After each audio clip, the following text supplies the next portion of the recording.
जय हिंद दोस्तों। स्वागत है आपका अपने YouTube channel math with an Mukesh में।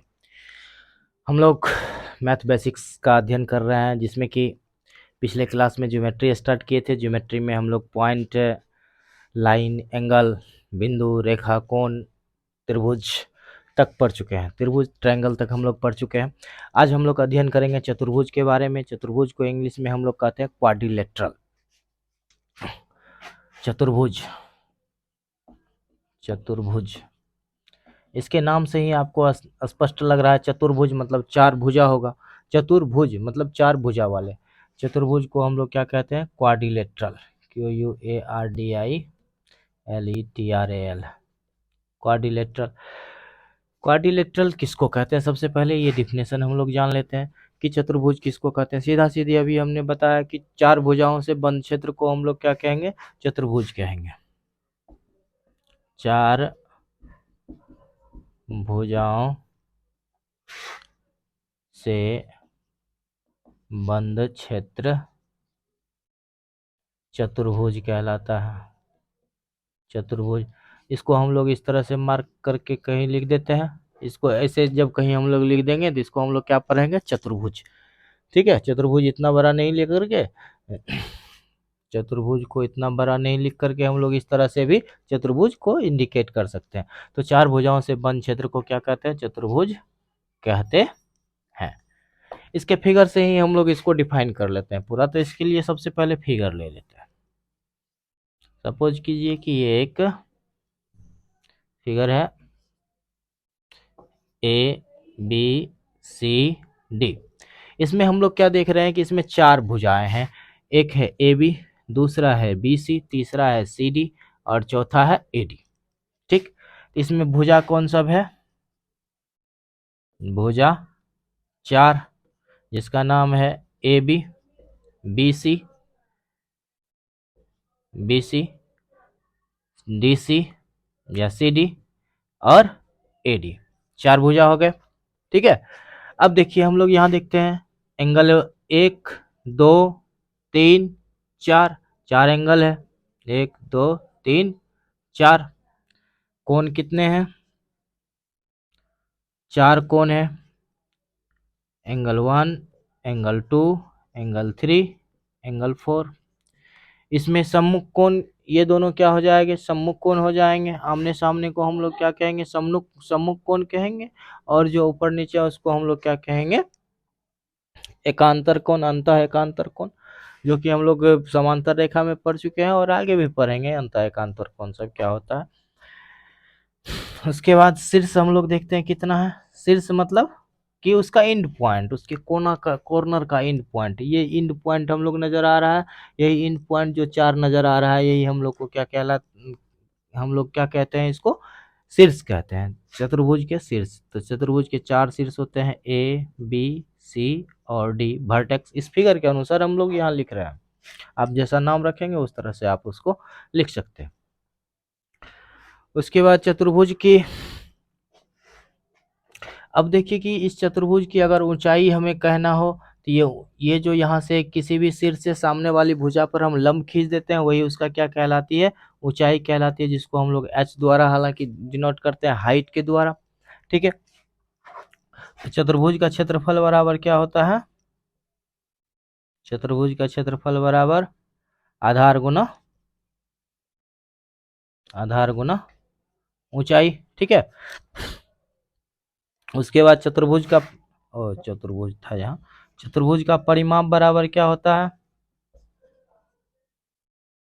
का परिमाप बराबर हो जाता है चारों भुजाओं का योग। चारों भुजाओं के लंबाई का योग। ठीक है, अब देखिए कि अगर हम इसको मिला दें, AC और BD को मिला दें, तो ये क्या कहलाएगी? इसकी विकर्ण कहलाएगी।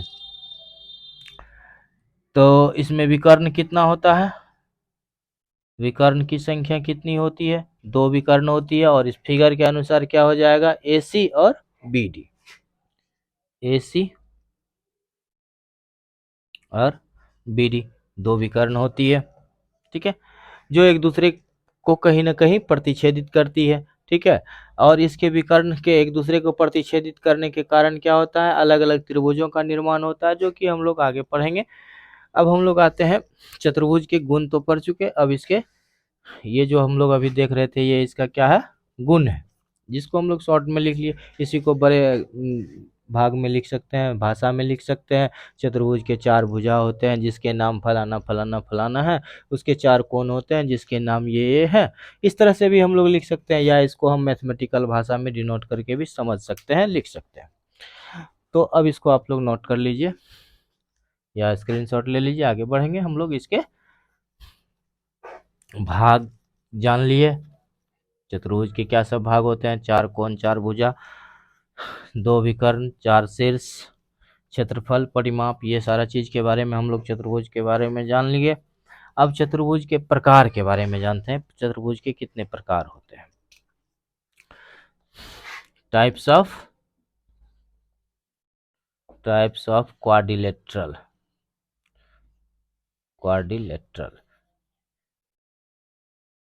चतुर्भुज के प्रकार। पहला नंबर हम लोग लिखते हैं समानांतर चतुर्भुज। समांतर चतुर्भुज, ठीक है। समांतर चतुर्भुज, देखिए समांतर को आपको बताए थे, कहीं कहीं समानांतर भी कहा जाता है। समांतर चतुर्भुज किसको कहते हैं, इंग्लिश में इसको कहते हैं पैरेललोग्राम, PARELLELOGRAM, पैरेललोग्राम। समांतर चतुर्भुज किसको कहते हैं, वैसा चतुर्भुज जिसके आमने सामने की भुजा समान तथा समानांतर हो। वैसा चतुर्भुज जिसके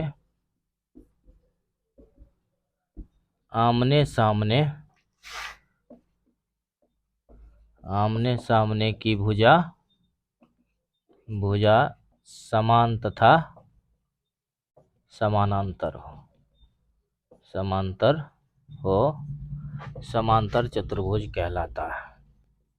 समांतर चतुर्भुज कहलाता है, ठीक है। अब देखिए कि हमने परिभाषा में क्या देखा कि वैसा चतुर्भुज जिसके आमने सामने की भुजा या सम्मुख भुजा क्या हो, समान तथा समानांतर हो, उसे हम लोग क्या कहते हैं, समांतर चतुर्भुज कहते हैं, ठीक है। इसमें हम लोग देख रहे हैं कि ये भुजा इसके समानांतर और समान है, और ये भुजा इसके समानांतर और समान है।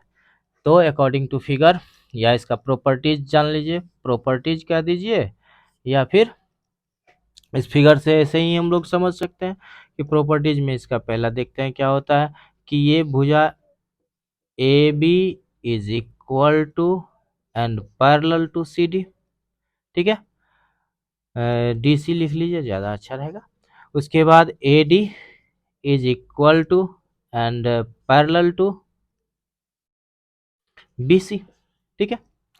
उसके बाद क्या होता है, एंगल ए डी सी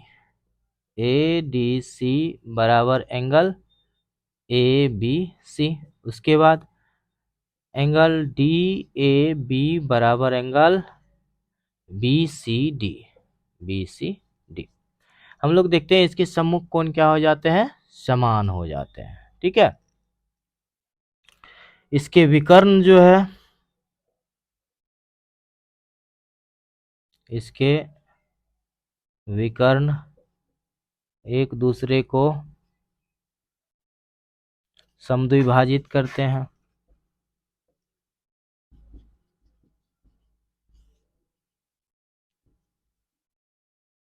तभी से हम लोग विकर्ण पढ़ रहे हैं। तो विकर्ण क्या होता है कि किसी भी चतुर्भुज के सम्मुख कोनों को मिलाने वाली, सम्मुख शीर्षों को मिलाने वाली रेखा को क्या हम लोग कहते हैं, विकर्ण कहते हैं।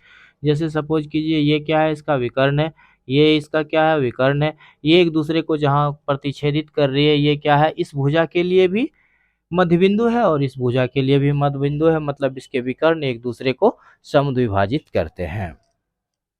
उसके बाद हम लोग आते हैं अगला पार्ट पर, दूसरा नंबर आयत। आयत को हम लोग क्या कहते हैं, रेक्टेंगल। आयत को हम लोग क्या कहते हैं, रेक्टेंगल। RECTANGLE। रेक्टेंगल किसको कहते हैं? वैसा समानांतर चतुर्भुज, वैसा समांतर चतुर्भुज, चतुर्भुज जिसका प्रत्येक कोण 90 डिग्री का हो, उसको हम लोग क्या कहते हैं? आयत कहते हैं। तो एग्जाम्पल में हम लोग देखते हैं, सपोज कीजिए कि इस चतुर्भुज सी डी में ए बी इसके समानांतर और समान है, ए डी इस बी सी के समानांतर और समान है, तो हम लोग क्या कहेंगे? यह एक समानांतर चतुर्भुज है। अब ये समानांतर चतुर्भुज है और देख रहे हैं कि हे एंगल जो ये देख रहा है, प्रत्येक एंगल ए बी सी और डी, ये चारों क्या है? अलग अलग 90 डिग्री है, तो इसको हम लोग जनरली क्या कहेंगे? आयत कहेंगे। ठीक है।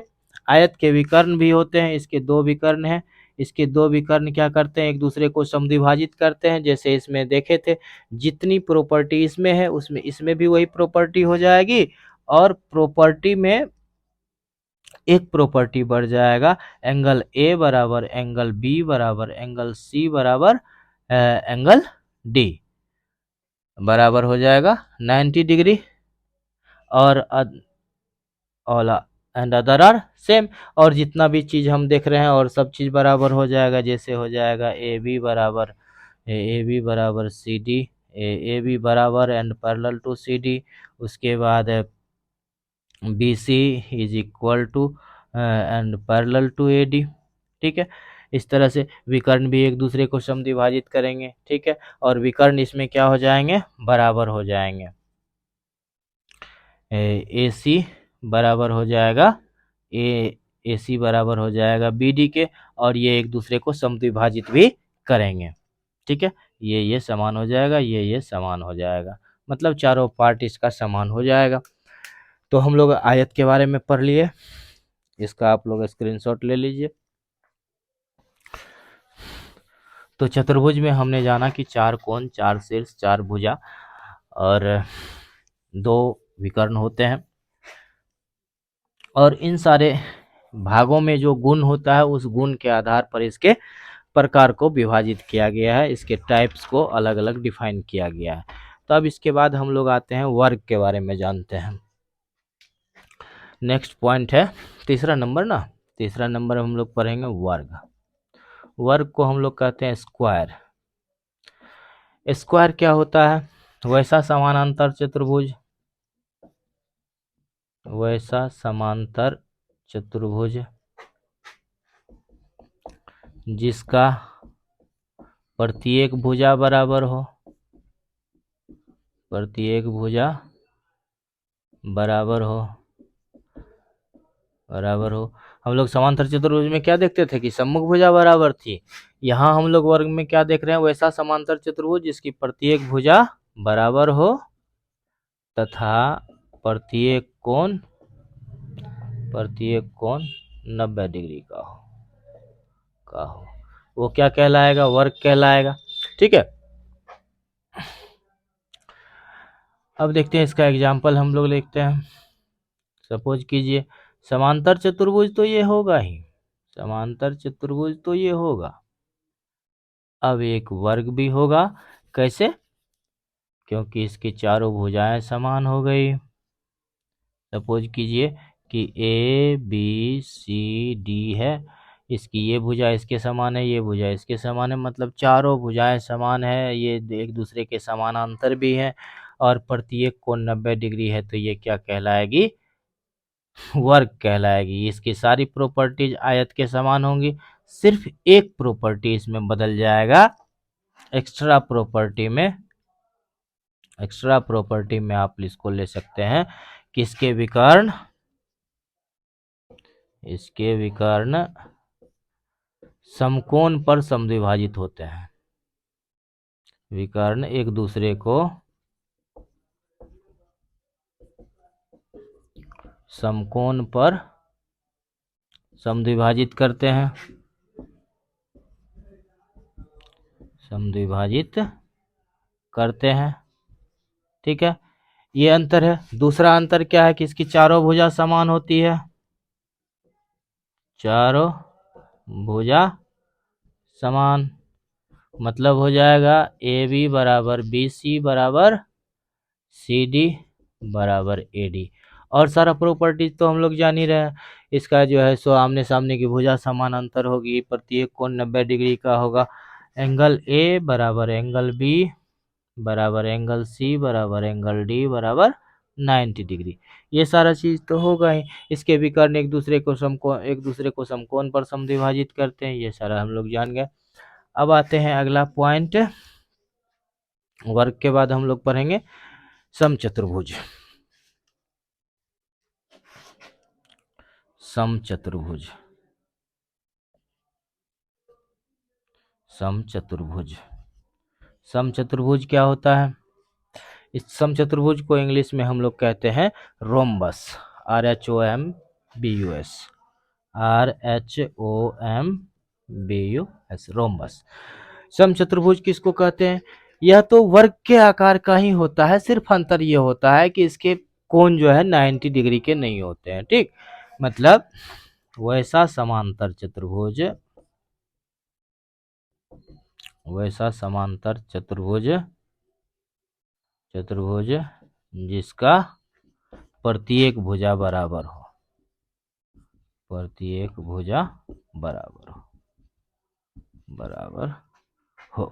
ठीक है, इसका प्रत्येक भुजा, अब ये एंगल खाली 90 डिग्री फिक्स नहीं है, कुछ भी हो सकता है, लेकिन जो है प्रत्येक भुजा समान होना जरूरी है। वो किस, अगर प्रत्येक भुजा समान हो जाएगी तो वो क्या कहलाएगी?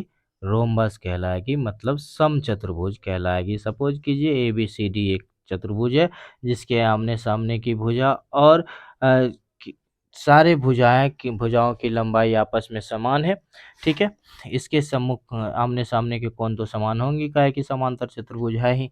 उसके बाद इसके विकर्ण जो है एक दूसरे को समकोण पर समद्विभाजित करेंगे। ठीक है, जो वर्ग का प्रॉपर्टी है सिर्फ वही प्रॉपर्टी इसमें भी होगा, सिर्फ जो है अंतर क्या हो जाएगा, इसके कोण 90 डिग्री के नहीं होंगे। तो हम लोग क्या कहेंगे, उसको समचतुर्भुज कहेंगे। 90 डिग्री का हो जाएगा वो तो वर्ग हो जाएगा ना। अब हम लोग आते हैं चक्रीय चतुर्भुज, सॉरी समलंब चतुर्भुज। समलंब, समलंब चतुर्भुज। समलंब चतुर्भुज को हम लोग क्या कहते हैं? इंग्लिश में इसका नाम भूल रहे हैं। समलंब चतुर्भुज को कहते हैं trapezium, TRAPZIUM, trapezium, TRAPZIUM, trapezium. Trapezium क्या होता है कि ये भी चतुर्भुज है, इसके वैसा चतुर्भुज, चतुर्भुज जिसके या जिसका सिर्फ एक जोड़ा भुजा, एक जोड़ा सम्मुख भुजा, सम्मुख भुजा समानांतर हो, समांतर हो, समलंब चतुर्भुज कहलाता है। समलंब चतुर्भुज कहलाता है। ठीक है, समलंब चतुर्भुज हम लोग जान गए। अब देखिए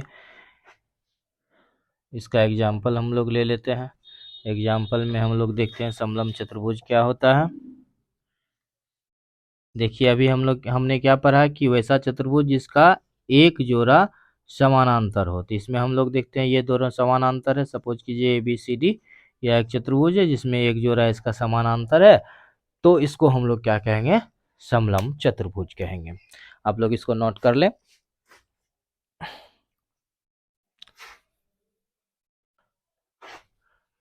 चलिए हम लोग अभी तक में कितना पढ़ लिए? 5 प्रकार के चतुर्भुज के बारे में पढ़ लिए। अब हम लोग आते हैं छठे प्रकार के चतुर्भुज के बारे में पढ़ेंगे, जिसका नाम क्या है? चक्रीय चतुर्भुज। चक्रीय चतुर्भुज, छठा नंबर चक्रीय चतुर्भुज। Circular quadrilateral, CIRCULAR, circular quadrilateral. ठीक है। चक्रीय चतुर्भुज किसको कहते हैं, या सर्कुलर, या इसको हम लोग साइक्लिक भी कह सकते हैं, CYCLIC, साइक्लिक क्वाड्रिलेटरल। ठीक है। चक्रीय चतुर्भुज किसको कहते हैं, चक्रीय मतलब हम लोग देखते हैं चक्र का आकार का नाम से ही पता चल रहा है, तो हम लोग इसको देखते हैं कि वैसा चतुर्भुज वैसा चतुर्भुज जिसका प्रत्येक शीर्ष किसी वृत्त की परिधि पर स्थित हो चक्रीय चतुर्भुज कहलाता है, चक्रीय चतुर्भुज कहलाता है। इसके एग्जाम्पल हम लोग लेते हैं। एग्जाम्पल में हम लोग देख लेते हैं कि सपोज कीजिए कि यह एक सर्किल है और इस सर्किल के परिधि पर 4 पॉइंट्स है, जिसको हमने क्या किया, मिला दिया इस तरह से जो आकृति बनी, इस तरह से जो हमें एक चतुर्भुज का प्राप्ति हुआ, इसी चतुर्भुज को हम लोग क्या कहते हैं, चक्रीय चतुर्भुज कहते हैं। चक्रीय चतुर्भुज का क्षेत्रफल सब हम लोग क्षेत्रमिति में पढ़ेंगे, इसको इतना ही रहने देते हैं। इसमें हम लोग देखते हैं चक्रीय चतुर्भुज का एक खास क्या गुण होता है कि ये एंगल 100, इस दोनों एंगल का एडिशन कितना हो जाएगा, अगर 1 2 एंगल 3 एंगल 4, इस चारों एंगल में कुछ गुण होता है। इसमें गुण क्या होता है कि इसके सम्मुख कोणों का योग बराबर होता है, angle 1 plus angle 4 is equal to angle 2 plus angle 3। ठीक है। हम लोग चक्रीय चतुर्भुज के बारे में जान गए। अब हम लोग आते हैं पतंग के बारे में जानते हैं। पतंग को इंग्लिश में हम लोग आराम जान ही रहे हैं, नाइट क्या कहते हैं, काइट काइट। ठीक है। तो काइट किसको कहते हैं, वैसा चतुर्भुज जिसका आसन भुजा समान हो क्या कहलाता है, पतंग कहलाता है, पतंग कहलाता है। ठीक है। एग्जाम्पल में हम लोग देख लेते हैं कि सपोज कीजिए कि यह एक रेखा है, ये दूसरी रेखा है, AB इसका नाम रख लेते हैं, इसका C नाम रख लेते हैं, यहाँ से एक ऐसे आ गया, एक ऐसे आ गया, इसका नाम D रख लेते हैं। अब देखिए कि ये भुजा इसके समान है और इसको भी मान के चलिए लगभग बराबर है, ये भुजा इसके समान है। तो इसमें हम लोग क्या देखते हैं, AC बराबर AB एंड BD बराबर CD। इसका एक खास यही गुण होता है। और इसके जो है सो इसको क्या कहते हैं, विकर्ण एक दूसरे को समद्विभाजित नहीं करते हैं, एक दूसरे पर लंब होते हैं। ठीक है। तो आज हम लोग इतना ही पढ़ते हैं।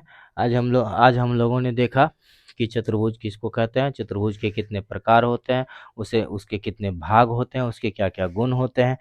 अब हम लोग आगे की क्लास में पढ़ेंगे। आज तक के लिए इतना ही। जय हिंद।